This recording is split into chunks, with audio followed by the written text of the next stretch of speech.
Hi, and welcome to the next installment of our whole agency succession series, the Intentional Learning Organizations. My name's Lawrence Hiner. I'm the Director of Training and Technical Assistance at Cal Kappa.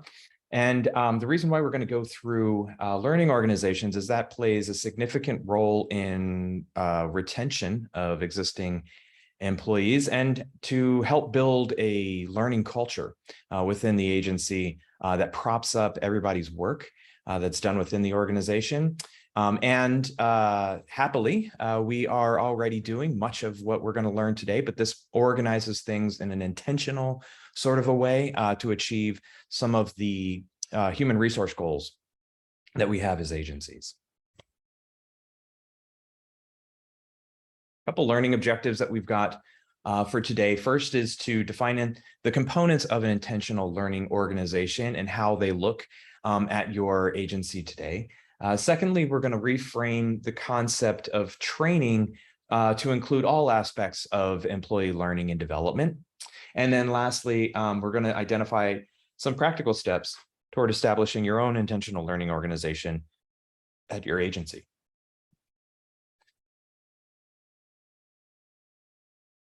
Important thing to note as we get into this, and this kind of puts a point in time for this presentation as we are in the midst of the Great Resignation. But I'll draw your attention to this quote here that people are calling it the Great Resignation, and as Gallup data show, it's less an industry role or pay issue than it is a workplace issue. And that is to say that Gallup has done an awful lot of research in terms of what engages employees, what enables them to stay on the job, or at least inspires them to stay working with a group of people rather than leave it.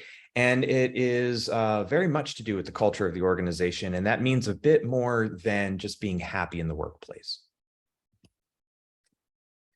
So in order to fully support staff as they do their work, there are a couple of models that we merge together in order to do that. So the first may be familiar to you. It's the Kirkpatrick learning evaluation levels. It's a very popular way of approaching the evaluation of learning activities. Typically, we look at training that way, but we'll learn here that we can look at all sorts of learning activities through the Kirkpatrick lens. But that walks us up from level 1, which is a reaction to the learning activity itself, all the way through achieving results or measurable outcomes as a result of that learning activity or combination of learning activities. The second model that we incorporate here is Bob Mosher's moments of learning need, which are a way of looking at the actual training activities or learning activities. We'll see that it's more than training, but supplies what's necessary to actually change a behavior, embed a skill into an employee's workflow, and in a way that is not, it's intuitive, that it's not so much a forced behavior is what it can look like on the outside when we're doing these kind of mental models. But we'll actually find that a lot of the components of the support learning you may already have, and this will help to identify areas that you may want to create some stuff. Okay. So the first look here is at the Kirkpatrick training evaluation model. So for those that are not familiar with Kirkpatrick, this is a learning and development model that we use to gauge the effectiveness of any particular training exercise. So the first level is the reaction to the training components itself. Is this an easy way for someone to learn this particular skill to do their job? And we collect those reaction feedback so that we can get an idea of whether or not our training or our learning experiences resonate with the people that we're trying to convey these messages and build these competencies. We'll find that not everybody learns the same, and there are some ways of approaching learning activities that help to address that from an adult learning perspective. You may be familiar with visual, auditory, and kinesthetic or tactile learners, and being able to address those different learning layers or learning formats are really important for making sure that everyone that is receiving the content can receive it in a way that they can internalize it. You'll find that some activities lend themselves to being more hands-on or tactile. For instance, if you're demonstrating a skill that requires body movement, in the skill itself aligns with doing something that's a little bit more tactile. But for your auditory and your visual learners, having an explanation ahead of time rather than just jumping into a demonstration may be valuable. So paying attention to the reaction at the first level is really important.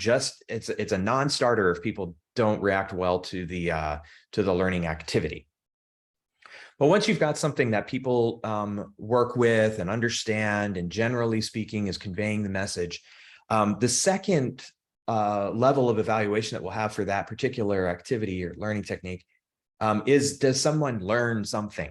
Are they able to demonstrate that they have new knowledge or skills based on that activity? Easy way to do this is testing out, but you can test in a lot of different ways. You can have a paper test, you can do pre-post test, whether that's written or demonstrated or verbal, before and after a learning activity. But you'll also see that you can test for learning later. So it doesn't have to be at the time of the training or of a learning exercise that you're testing for skill. That could be a couple of weeks later. As a matter of fact, it's a better test if you can look in a matter of time, in a matter of weeks, say, that someone still remembers the lessons that they learned during the training or the learning activity or exercise. So that's level 2, and we can demonstrate and track and measure that. That's probably what we're more familiar with in terms of testing. So if level 1 is reaction, that maybe, let's call that feedback. Sometimes they're called smile sheets, but this is the kind of thing that, you know, at an end of a conference session, when you have like a little quarter sheet of paper and you're marking off those little Likert scale boxes, that's a reaction. That's how well did this learning exercise meet the needs for you as a learner. The second level is how much skill or knowledge have you attained or retained during time. And you may do multiple tests here, but one is enough to at least capture some understanding of how much people actually retain out of what they're trained. The third level is behavior. So this is to say, has an individual internalized what they've learned through the training activity or through the learning activity, and months later, weeks and months later, does an individual or a group of people demonstrate a behavior that will help them to achieve the next level of results and is based on what they've learned in that learning activity. So we go from learning through behavior, you know, behavior change to results. Now, how would you measure behavior change? Well, that is more an observation kind of technique. Most of the time, you would see behavioral feedback largely in the way of however employee review is done. Sometimes that's done on an annual basis. Most of the research today indicates that the more frequently you can have behavior checks with employees, the better they are aligned with the work that they're doing and their career pathing. So whenever someone is able to offer feedback on someone's behavior based on, again, the learning activity, the skill that they were supposed to be demonstrating, that they demonstrate that behavior, that it leads to some particular ultimate outcome. And that's why we're learning that behavior. The fourth and final level of training evaluation is results. So the reason that we want to put people through training to begin with is that we're expecting some kind of an outcome. We're expecting some kind of return on that learning activity in some way. And the results of that demonstrated, they are the proof in your pudding. So the behaviors that people are generating based on what they've learned and the skills that they develop based on the activity that they went through, or the series of activities that they went through, will ultimately lead to results. Now, you may be wondering, okay, so Lawrence, you're telling us that if you go to training, then you should go through the levels of evaluation here, and people will ultimately deliver results. But how are you expected to know that from the training activity? Well, it's not going to be just one activity that demonstrates all results. And you're going to find that for simple things, you may, for simple behaviors that you're looking for, you may just need light touch training, light touch learning activities. Could be something as simple as a one-on-one conversation or a note in a team meeting. But for more complex outcomes, you are looking at potentially a series of training activities. As a matter of fact, in most training courses that you go through, you'll go through a series of learning activities. It's how they're designed to help develop skill and knowledge along the way. Okay. So that's a Kirkpatrick training evaluation model. It may resonate with some other evaluation tools and techniques that you've used, but Kirkpatrick brings this one to fame and glory in the learning and development world. When we take the approach of an intentional learning organization, we look at the Kirkpatrick model that you can see here on the left in a new order. All right, so we'll take it and put it in reverse order. If we're in design mode, we're going to start with the outcomes that we seek within the organization. So we'll put the result in mind. And then, as you can see on the right here, we've got this mind map, right? So if you put the results that you're looking for in the middle of that map, you're going to generate more than one behavior, potentially. That's going to lead people to achieving that result or outcome. Okay, so results don't come by themselves. It takes people who are doing things on a regular basis, and that people doing things on a regular basis, we'll call that behaviors.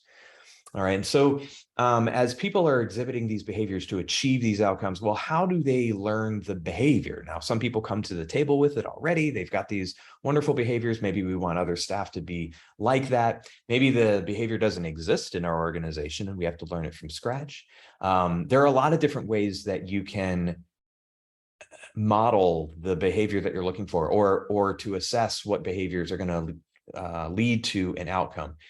But for each behavior, you want to have them individually identified, because in order to build those behaviors, we want to generate some level of skill or knowledge in the employees to a level that allows them to develop a behavior, right? So we want them to learn the skill. We want them to learn the facts, the knowledge that's necessary to demonstrate a behavior over time.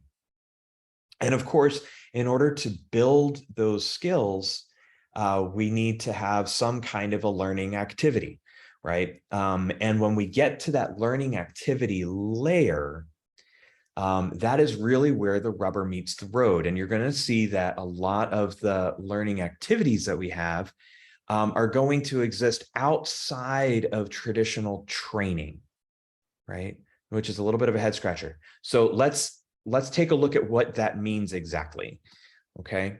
In order to do that, we need to break apart learning activities a little bit, okay? And that's when Bob Mosier comes into place, and we look at the moments of learning need, all right? Mosier identifies 5 different moments of learning need, and I'll go through each of these so you kind of get an idea of what they are talking about, and then we'll look at what the impact of that is.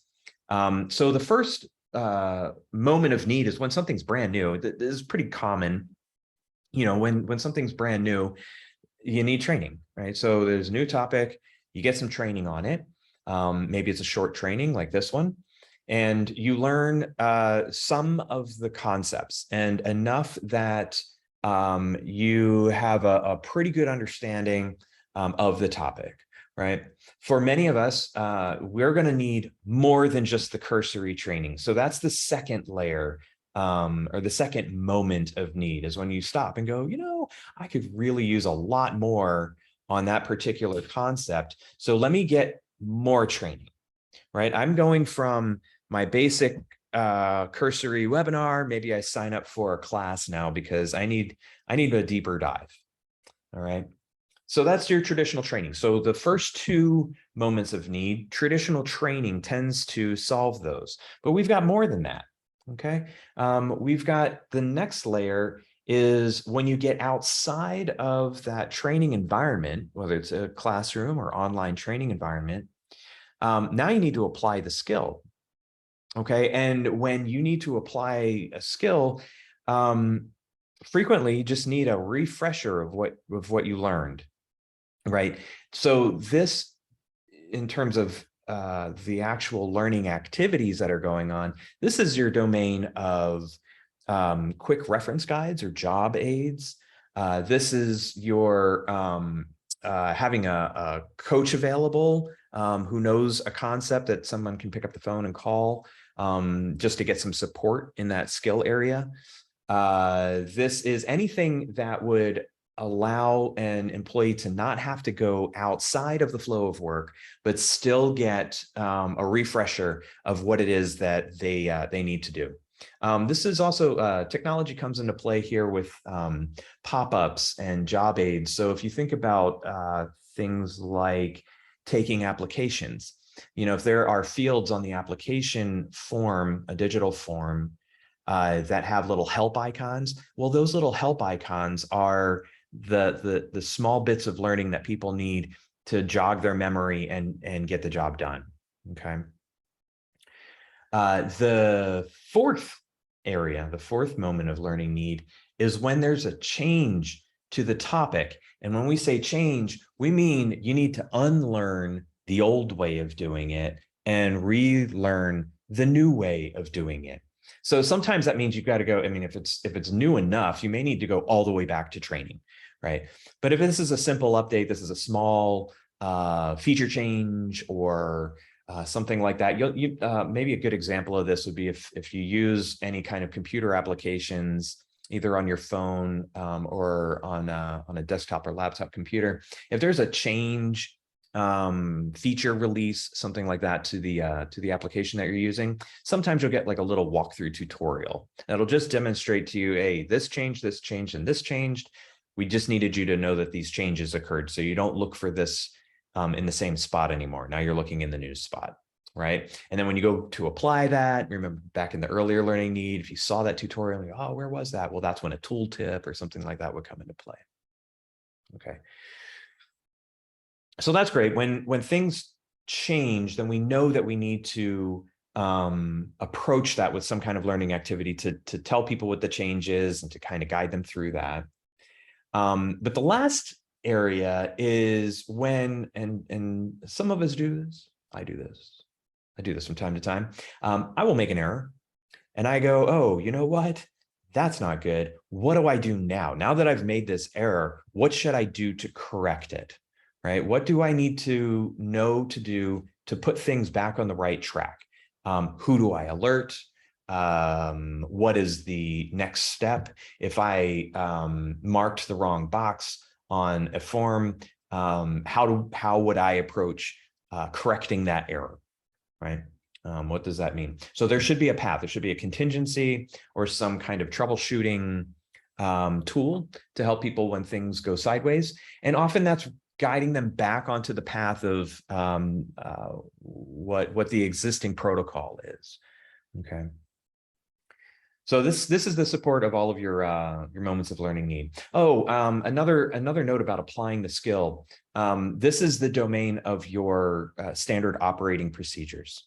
So if you have a guide, a manual for how things are done in a department, across an organization, in a program, those operation manuals are absolutely part of that apply the skill domain. And that is where you would source a lot of material or point people so that you don't have to draft a whole lot of training material. It already exists in the form of information and documentation. If it does not exist, maybe it's a time to look at that. Should it? Are there processes that are not written down that should be, that may be changed or flowcharted or looked at for efficiency? But having them there is that layer of learning that allows people to do their job after training. All right, cool. So what does this mean to the people? Why do we want to pay attention to all of these moments of learning need?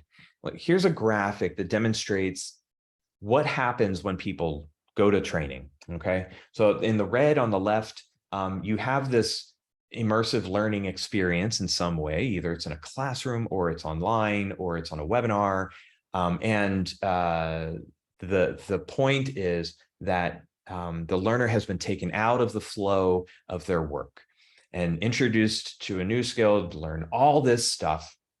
And depending on the quality of the training and how well it aligns with that learner's learning styles, et cetera, that gets them to a peak sort of concept or task mastery based on the learning that they've received and any kind of practice that they get to do in that sort of sandbox environment. Okay. Now, after you leave, you're riding on a high, and by next week, a ton of what you learned has already left the building. And by the numbers, something like 10 to 20% of things that you only see or hear, you'll retain. Okay, so that retention level increases as things get more hands-on and intertwined with all of the learning styles.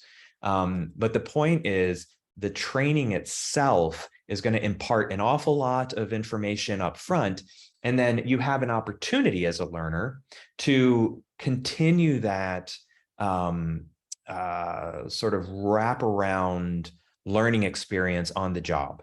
All right. So as you can see, the orange curve, the red curve is tailing off over time.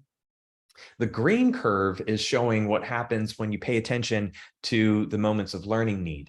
When people get right on the job, okay, having support immediately and referencing what was learned in some way, or being able to see that in my work, in the job that I'm doing, being able to practice what I've learned is immediately going to allow me to develop competency in that skill. All right. And then over time, as you see in that third area, when you're trying to sustain what you've learned, that's when those last three moments of learning need happen. That's when you go to apply and you scratch your head and wonder, hey, what was that? What was that step that I was missing from the multiple steps in that process? Well, I need to go back and check. Right? If there's a change, how do I relearn what I need to know? If there's a problem that I've backed myself into, how do I solve that problem? And I should be able to do that on my own, right? I should be able to look at resources and know where the resources are to access that is the ultimate use of moments of learning need. All right. But when we look at the moments of learning need and we combine that back with Kirkpatrick, that's when you find that you can assess the value of each of these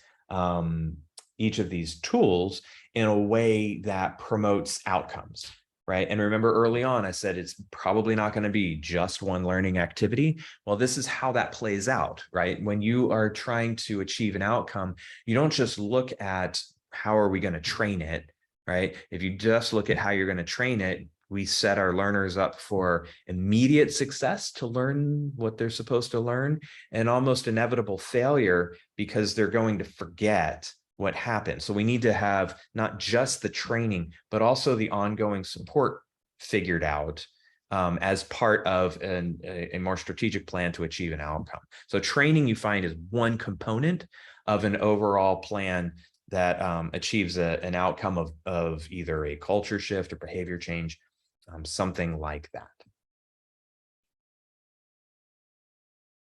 You may wonder then, how do I embed all of this learning stuff on the job and not take people out of work? I mean, it's easy enough to understand how to put together a training. I mean, you're telling a story and you're imparting knowledge and you're describing something, and nothing will really replace that. I think that's always going to be important in some way. Okay, so formal training, and that's wonderful. There are more opportunities to embed some of these learning pieces, and let's see how many of these you're already doing and what ideas you may want to incorporate. So the first thing is contextualizing the learning. Really, that's just applying, right? So if you're able, the closer you're able to align the learning experience with the on-the-job experience, the better people will pick up what you're putting down. Okay, so your examples during training, the closer that they can relate to real life, the better. And then when you get to on the job and application, then having your job aids and so forth align with the training experience helps to, jog people's memories as to what it was that they learned. The second area, and this was very much on the job, the nudge, nudge, nudge. This is using concepts from training that people have received, and messaging around the outcome that you're hoping to achieve from the training. That is a regular practice to surround the learners with messaging and with the intent and the culture to move in a particular direction.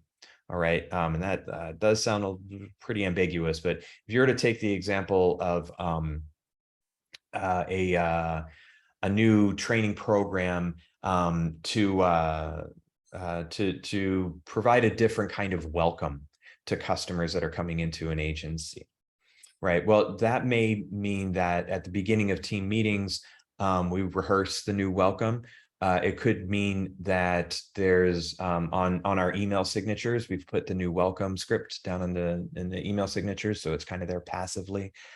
We may have an internal sort of newsletter, and in that internal newsletter, maybe we tell people about the change and also include a script there. So yeah, that's the nudges come almost subliminally, but intentionally and in support of that particular outcome and the learning involved.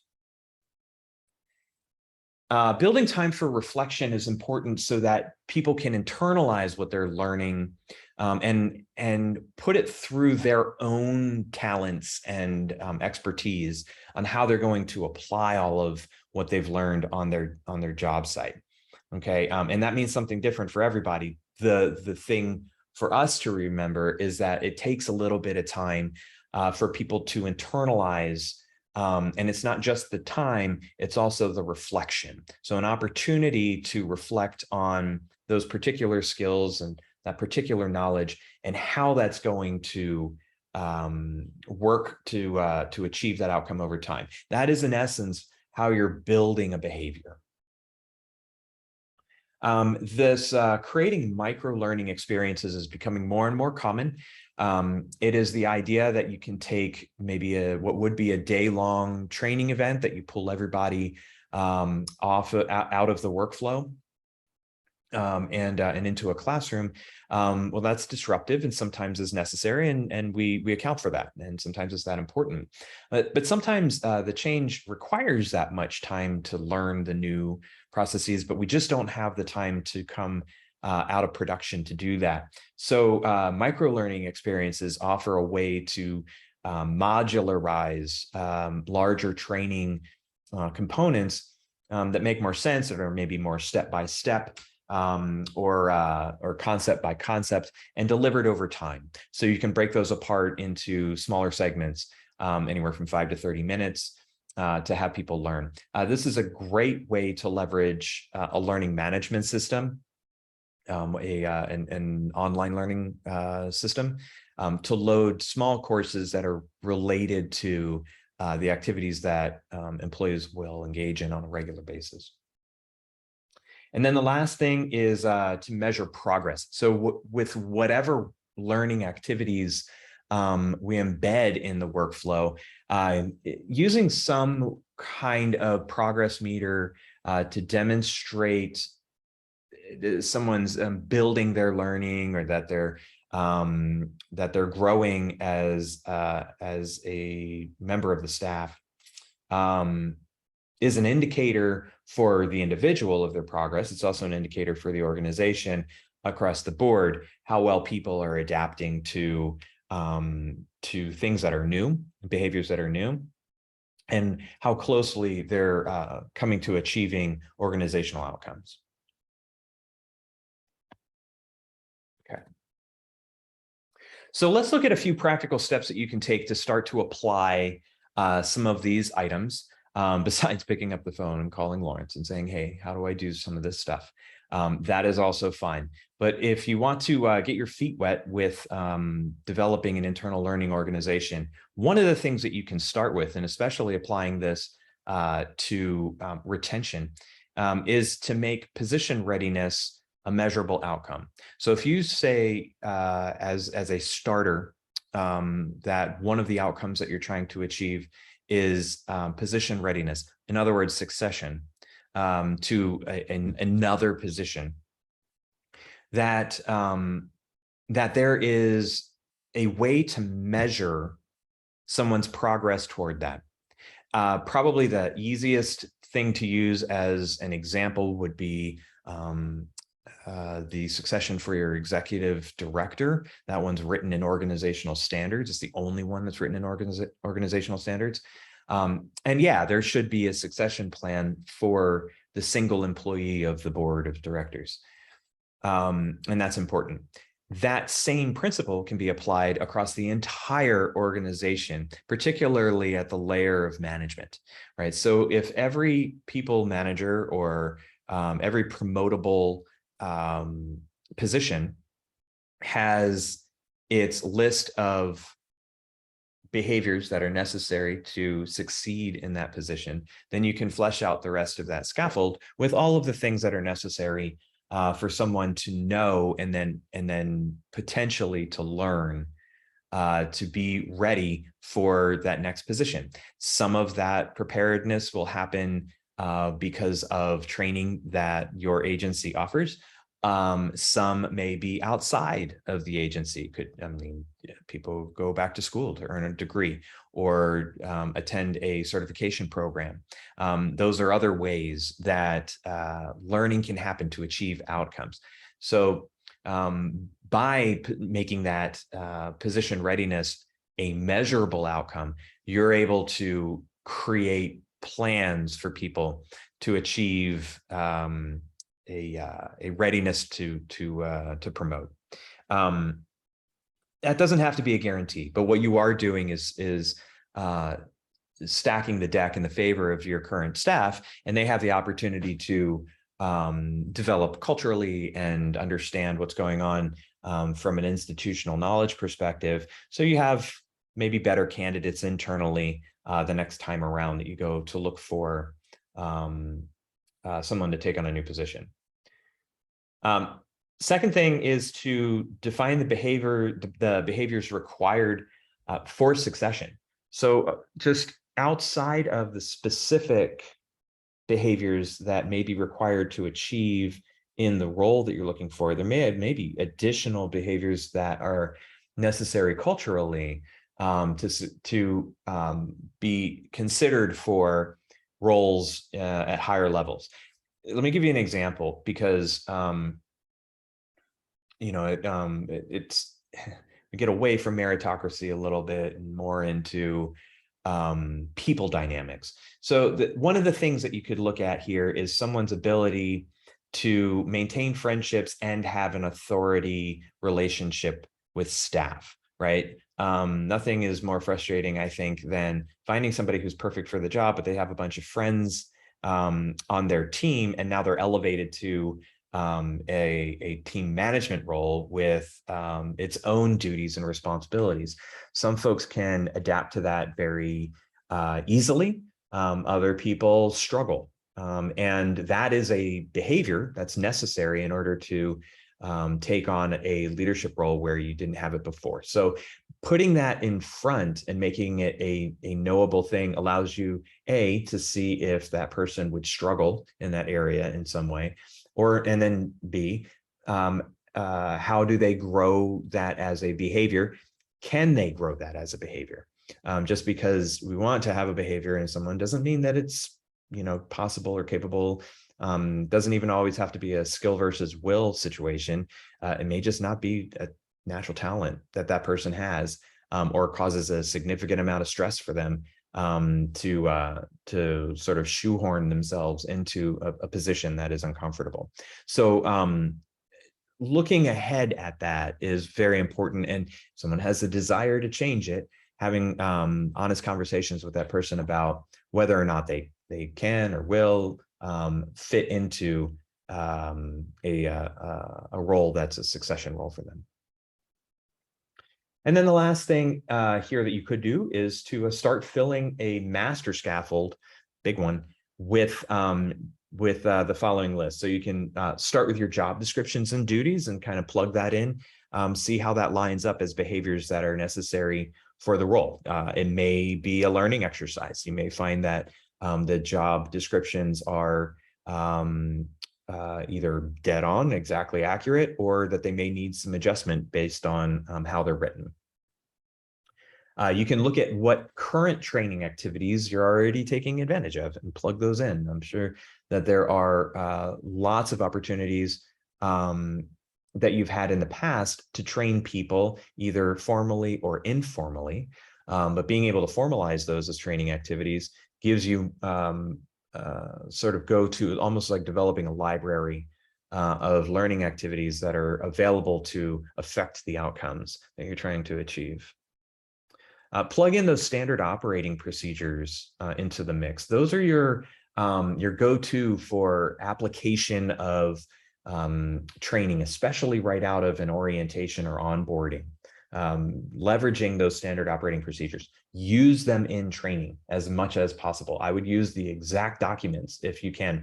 And if you can get people to look at them in the way that they would look at them on the job, whether that's in a binder or through maybe an intranet or some way, Google Sites or Microsoft SharePoint or something like that, that they are that your learners are using the tools that they will use on the job. Take a look at any quick reference guides that you have. If you don't have quick reference guides on using things that are used on a regular basis, maybe time to pull some of those together. And then any kind of internal policy change communications that you do on a regular basis, like I was mentioning, that kind of internal newsletter, or any other kind of change communicator that you have, leveraging that for those nudges, for the for keeping things that you want culturally important in front of everyone within the organization, and that imparts learning. It demonstrates to everyone within the organization that this is necessary to achieve an outcome that we want to do. All right. So today we looked at the components of the intentional learning organization, the Kirkpatrick and Mosier models. We also took a peek at reframing the concept of training to include all of those other learning tools that we have on a regular basis: standard operating procedures, quick reference guides, our ability to nudge through communication. And then lastly, we took a look at some practical steps to start establishing an intentional learning organization. And the tool that I recommend for that, again, is that mind map. So whatever mind mapping technology you like to use, whether it's online or a whiteboard, that's a great way to start mapping out what's available, what's in use, and then identify some of the gaps that you may have, that things that need to be developed or contracted. Okay, so that's the most of the content here for this session. The agency employee engagement session that we did on June 28th is now available as a recording on YouTube and in our learning management system. Our next session is going to be the 5 behaviors of cohesive teams. So if you're interested in learning about Patrick Lencioni's model for team success and achieving team results, we'll be discussing that on July 26th.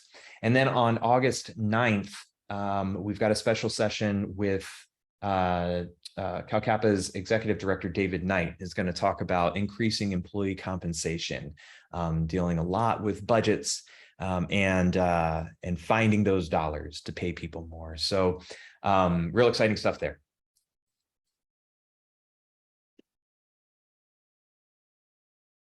Now for this session, if you'd be so kind, we do collect our own feedback. This is our level 1 reaction feedback. So if you've got a smartphone handy, you can aim your camera at that QR code on the screen and tap it. That'll take you to our simple survey